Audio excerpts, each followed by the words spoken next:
All right, guys, welcome back to the channel. Thanks for tuning in. Thanks for watching. And of course, thanks for subscribing. Truly appreciate the support. We've got the latest holiday update from Tesla, which downloads as build 2024-4425.2. This is specifically the UI car software, not specifically FSD. And it's coming with a whole bunch of features that should be pretty impressive to most people. Now, one of the things that Tesla does really well is three things. Is one, they give you features that you didn't really know you wanted until you actually get them, such as like auto shifting and things like that.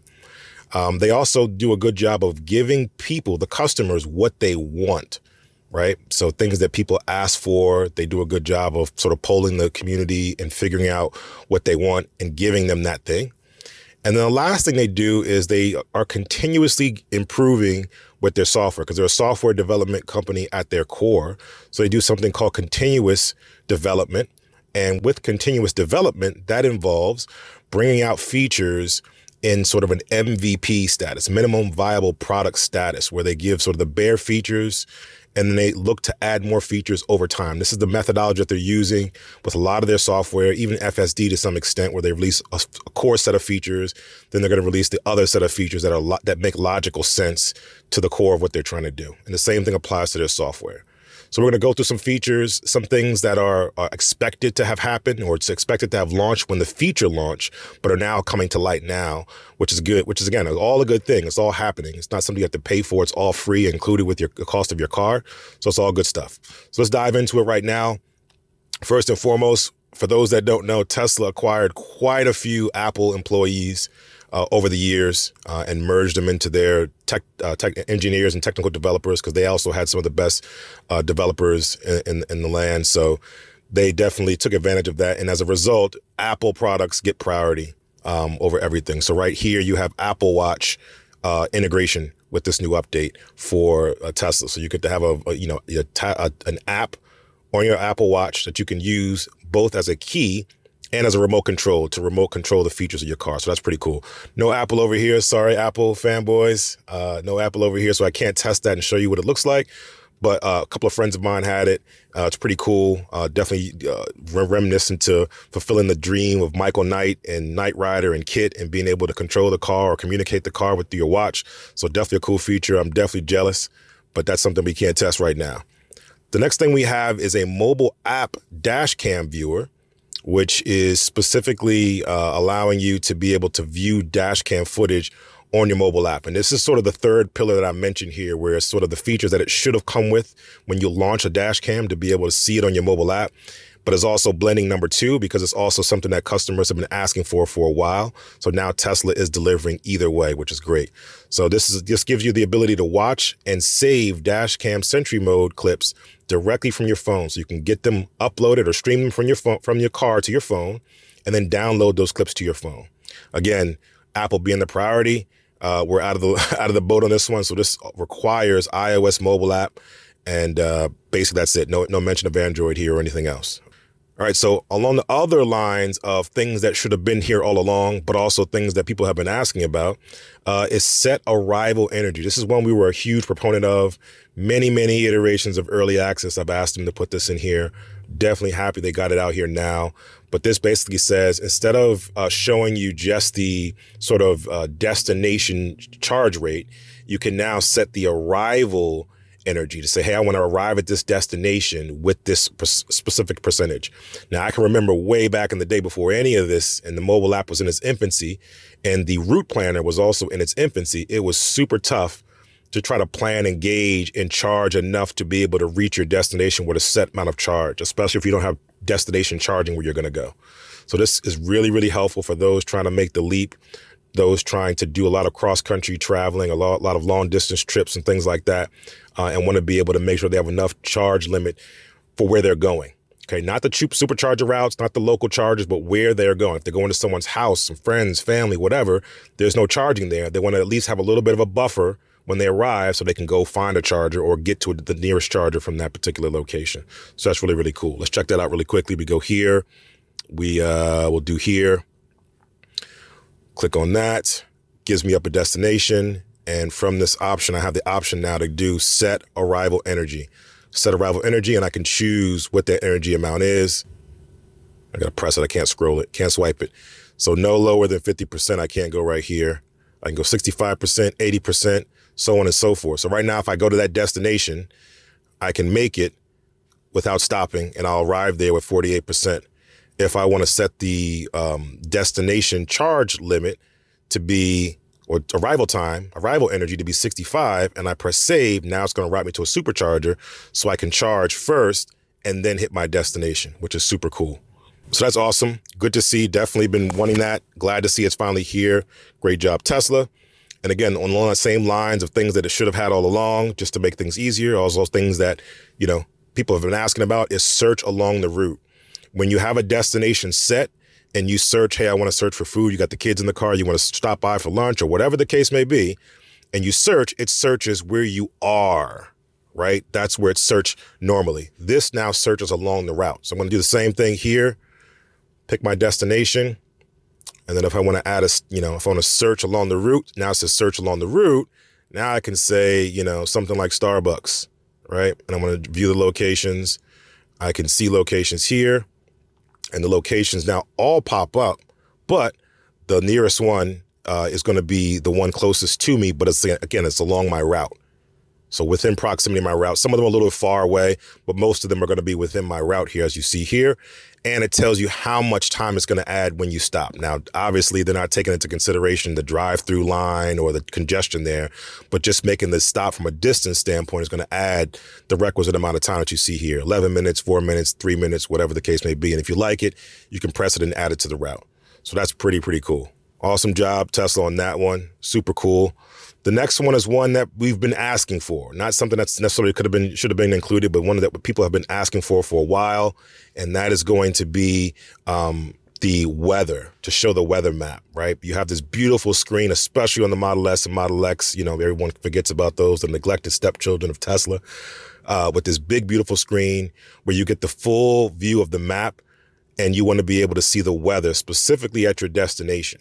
Right. So this says now you can view precipitation in your area directly on your vehicle's map. Additionally, while navigating, you can see destinations weather in the weather pop-up that will be updated for the destination. Right. So basically differences between where you are versus where you're going. That weather pop-up is right here. So let's just first and foremost, let's check this out first and see what it looks like. First, we have a new icon here for weather. We click on it, and now we got some great visualization. We have a little bit of a Doppler effect here on the map. And instead of just showing you weather now, because that's typically irrelevant, especially when you're traveling, it gives you a little bit of a window, 2 to 3 hour window here, and it scrolls through the forecasted projection of the weather in that given time. So there's nothing really going on right here, but if I go north, there should be a little something here. So you see a little bit of clouds here coming in here, major weather coming in here, right? Closer to Maine. You see that cloud forecast. You see the direction that the path is going. So this is really clutch, especially for people who live in places where weather is very sporadic, right? The Midwest, down south, Florida, the coast, the Keys, all that good stuff. When, weather could come in all the time. So if you're driving and you're not really paying attention to the weather and something's coming through, having this up is really helpful. And again, in great Tesla fashion, it's not just applicable to your location. It's the entire world. I can go all the way over to Africa. I can go to Europe. I can go to any place and see what the actual weather forecast is going to be, again, for that given 3 hour, 2 hour rolling window. Super helpful. Super helpful. Okay. So it's rolling all the time. It's loading all the time. It's reloading all the time. And I'm not sure if it's a snapshot at this point in time and then 3 hours out, or if it's a continuously rolling window as time moves forward. Not sure what that looks like or when it gets updated, but it's continually refreshing and continually projecting along that line here. So I'm not sure what will happen if you just leave that up all the time, if it drains the battery, if it drains if it makes the screen heat up, if it drains the connectivity or stifles the connectivity at all. I'm not sure about that, but so far it looks pretty cool and pretty helpful in its current condition. So awesome, Tesla, for doing that. All right, next up is the rear cross traffic alert. This is definitely something that should have been here from the start. Glad that Tesla's finally including it. When you're shifting to reverse, your vehicle will alert you if it detects pedestrians or vehicles crossing behind you, and will highlight the corresponding side of the screen. This is great. And this is something I've included both in early access feedback way back in the day, as well as publicly on X, where we basically say, hey, we want to be able to highlight the screen. Now for us, I said highlight the entire binnacle of the Model S and X for blindside detection. And they did something similar to that at one point. But now this is for the rear cross traffic alert when you have the cameras up, and this is pretty cool. So if I was to go into reverse here now, I'll go into reverse now. You'll see that I have this up here. No one's coming right now, but if someone was coming, I should get that cross traffic alert if I try to pull out here. All right. And then for the Model S and X, because you want to be able to get the full visibility, this should actually give you now more confidence to use this view as opposed to using this view. Now I say Model S and Model X and maybe even Cybertruck in that instance, because we have the bigger screens and we can maximize the viewport as a result of that. And Cybertruck is a little bit bigger, so it will look even better, right? So the idea is that these two cameras give you wider visibility left and right? So you typically heat these up. But sometimes cars are parked nearby, really can't see. This camera is the furthest back, right? Closest to whatever's out there. So you want to be able to use that with confidence. And now with that rear cross traffic alert, you should be able to do that. Now I don't have anyone come up behind me, so I can't really demonstrate that right now, but it's pretty cool nonetheless that they included that. All right, so rear cross traffic alert is cool. The next one is tune in, updated, revamped tune in. Still free, all the channels, all that good stuff. That's great. It's in here. You go in here, you got the new tune in here for those that partake in that. So that's cool. Updated light show, new light show songs and effects for the light show, including the interior lighting as well for those that have interior lighting, interior light strips and things like that. So that's pretty cool. Boomerang Fu, a new game. Didn't get a chance to try this out, but it looks pretty cool. And then here's sort of arguably the biggest, most important update that Tesla kind of minimizes a little bit in their release notes in the fact that this now allows you to be able to interact with the theater and specifically the rear screen while you are in drive by simply pausing the video and letting the audio roll through. This is clutch. This is something I've been asking about. A lot of people have been asking about, and specifically people with kids. Oh my word. So obviously you guys who've been following us for a while know the trials and tribulations we go through with the rear screen, not having Bluetooth audio, not being able to connect in the back, having to reach around to, no pun intended, having to reach around and control the screen.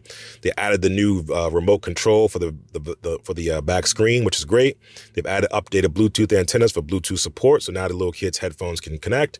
And now the last thing is the biggest pain where, World War III breaks out, World War IV, World War V, whatever you want to call it, comes out by basically having a situation where a commercial or the playlist stops and they need to resume it, and you're in the middle of driving, you're in the highway. Now, obviously, you can say, oh, yeah, you got FSD, and FSD can work, but FSD requires you to keep your eyes on the road. So if you have to turn around to do that, you're definitely not going to be able to use FSD. So this is a clutch feature because now it allows you to interact with the rear screen from the front screen while driving to step through a playlist, as well as make some adjustments to whatever the media that's playing right now. So it's pretty cool. And it works for both the media player, the theater player, as well as the web browser. So if you want to put the web browser up, you can play a podcast, you can play YouTube videos or other videos that are not YouTube, native to the car.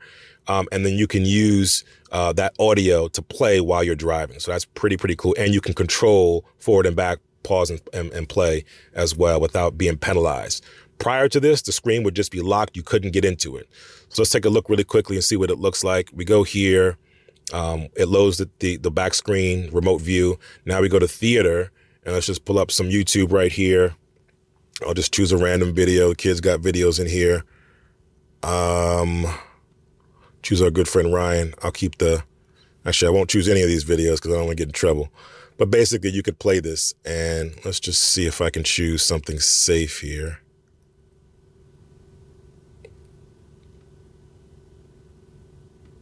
I'll just choose the marble experiment here. I'll turn the volume down. So what happens is you'll play that. And obviously, if you have ads will come up. You have to skip the ads. That's also problematic for young ones. So the ads will play and they'll do their thing. But what happens is you'll make this selection, you'll put it on, and obviously more ads are going to pop up. And what typically would happen, you put it full screen, and now it's playing in the rear screen. Kids can see it, right? What happens typically is that if you were to put the car in drive, reverse, neutral, anything other than park, right here, you would get locked out. And it would say something like, can't use rear screen while driving. Now it says to interact with the rear display, video playback must be limited to audio only in drive, and you have to press a button. I don't like this, but I'm going to press it. I would love for it to just do it, and we already have the understanding that it's going to be limited. And now what's happening is in the rear screen, it is still playing, right? So as you see, it's the time is still going. You can see real quick, the time is still going. It's still playing, but the image is frozen. So I can't be distracted as a driver while the rear screen is still actively playing, which is very, very cool, right? Very cool to be able to do that. And from here, I can go out of full screen.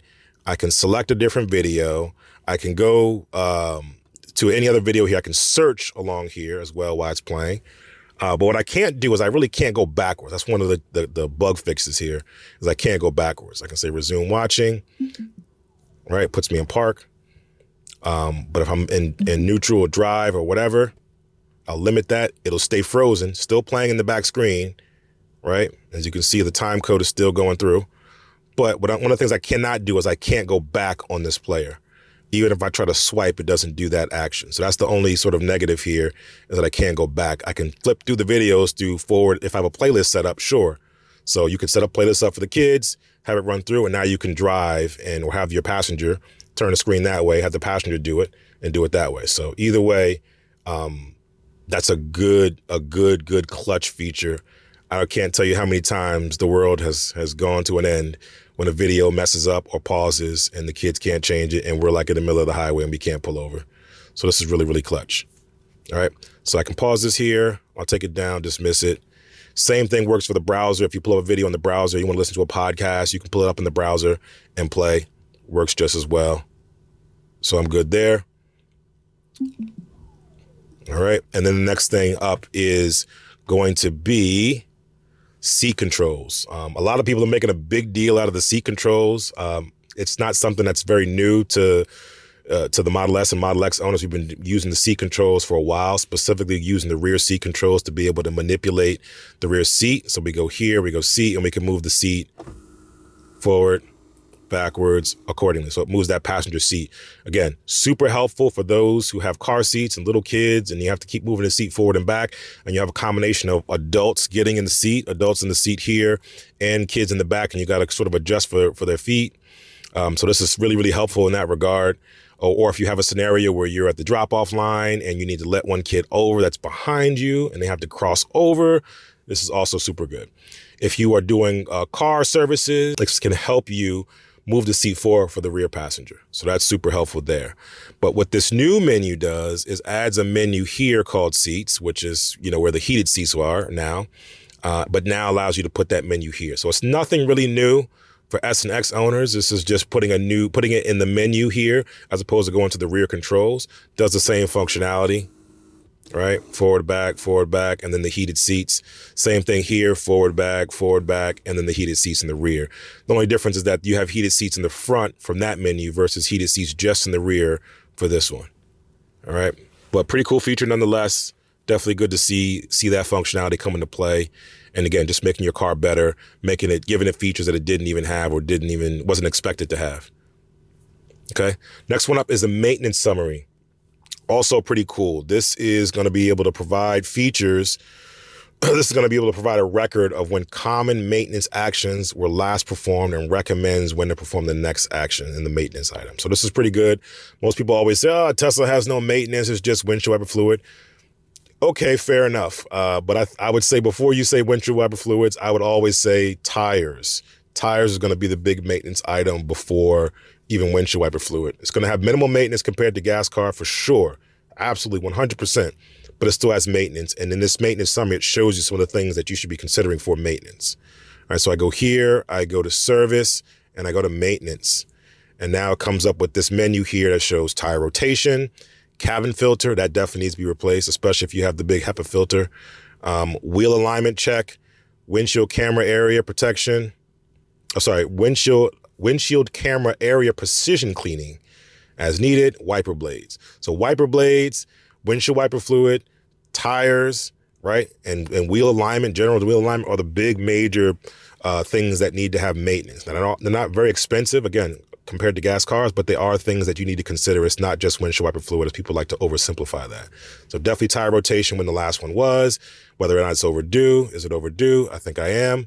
So I probably could use one of those. I just got a nail in the tire, so I think this one should be good. It probably needs to be reset. Cabin air filter, I should be good there. Wheel alignment as needed. And then the camera area precision cleaning for the cameras as well. So again, super good. And then you can also request service from here as well, which is awesome. And then it shows you your mileage and all that good stuff. And if you click here, it gives you a little preview of what, a little summary of what the screen means.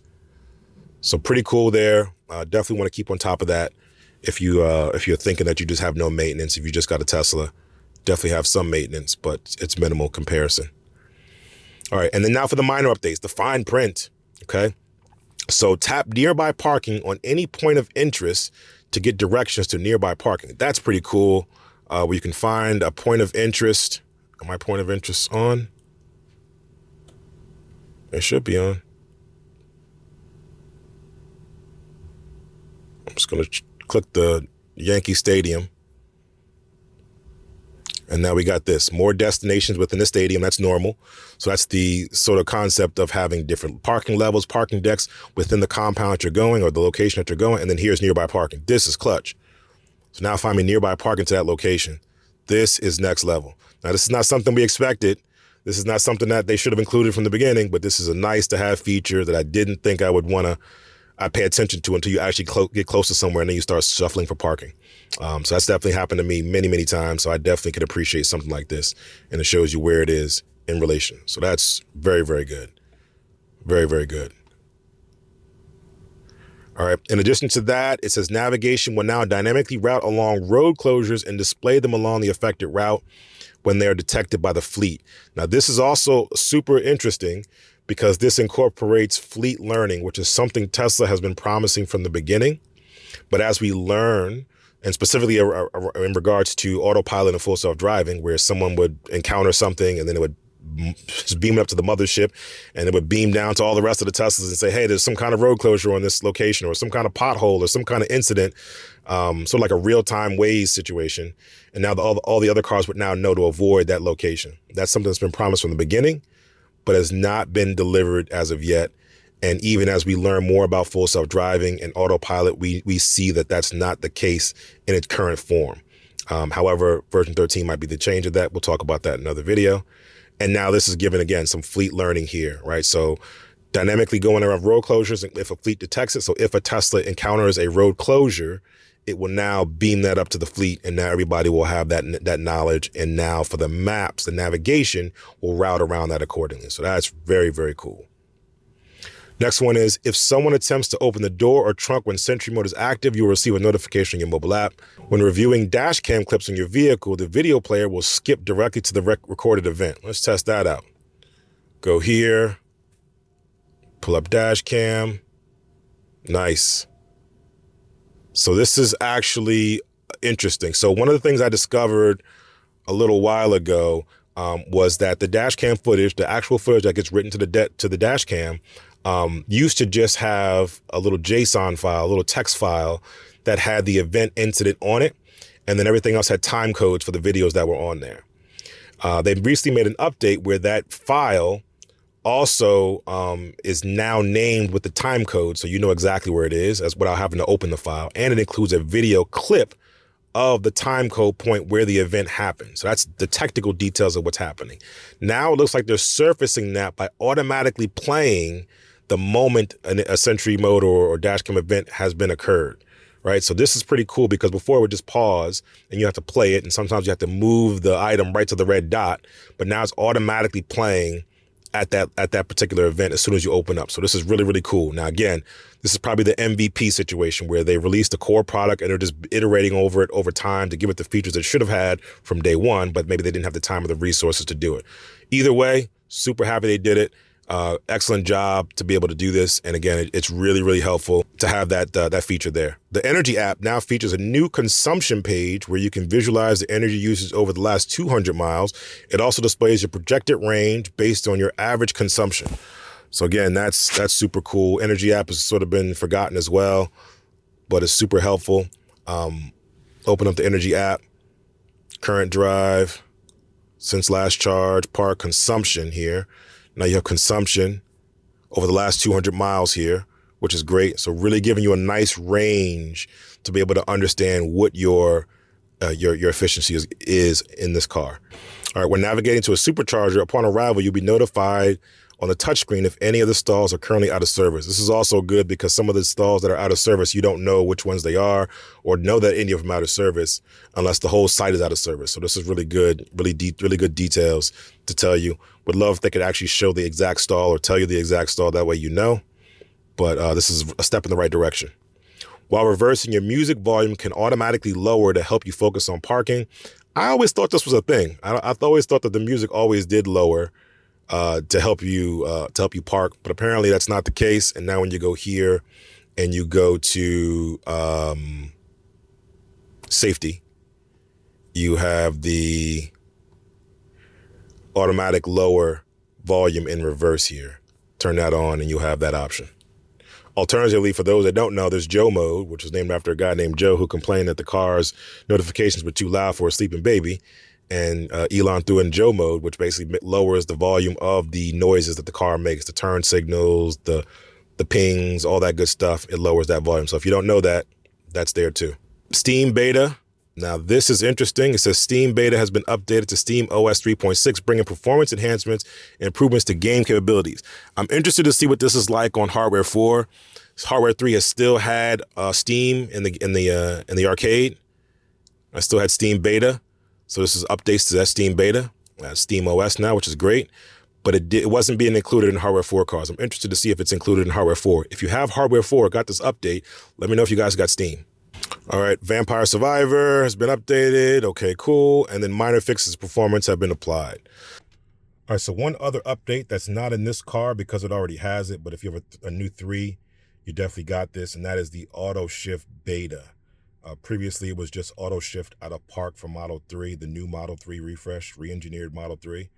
And now it's Auto Shift Beta, where you get to do 3-point turns and such, and shift from reverse to drive and drive to reverse by pressing the brake and turning the wheel accordingly. Okay, so this is something new for you guys who have the Model 3.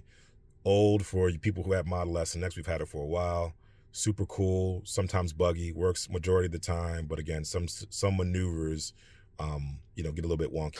So that's pretty much it for the update. A pretty solid end of year update, given a lot of features that owners have been asking for, a lot of features that they probably should have included overall for any feature some of the features that they've released, but glad to see them getting them updated as well.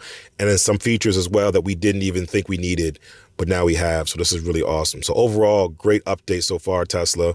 Looking forward to any further updates, further enhancements to what you've introduced here. Would love to see the seat control icon be one of the icons that you can place down here so I can have quick access to it. Because even in the rear screen, I have to go into the rear screen app, wait for it to load, and then I have access to move that passenger seat. And if I do it from the control menu, it's a control menu press, then seats, then I have access to it. Would love to have a quick icon in here, drag it down here. Now I have a seat icon I can just press quickly and start to manipulate the situation. So a one-click versus multi-click. So definitely room for improvement. Looking forward to seeing them continuously iterate on these things, all good things, and looking forward to seeing future updates. Let me know your thoughts in the comments, what you thought about this particular update, if you got it, if you didn't get it, if you have hardware 3, hardware 4, let me know what the differences are. Again, checking to see if you guys got Steam on hardware 4. Our hardware 4 car does not have this update. We'll talk about that in another video as well. But let me know your thoughts in the comments. Until the next time, enjoy your day, enjoy your Tesla.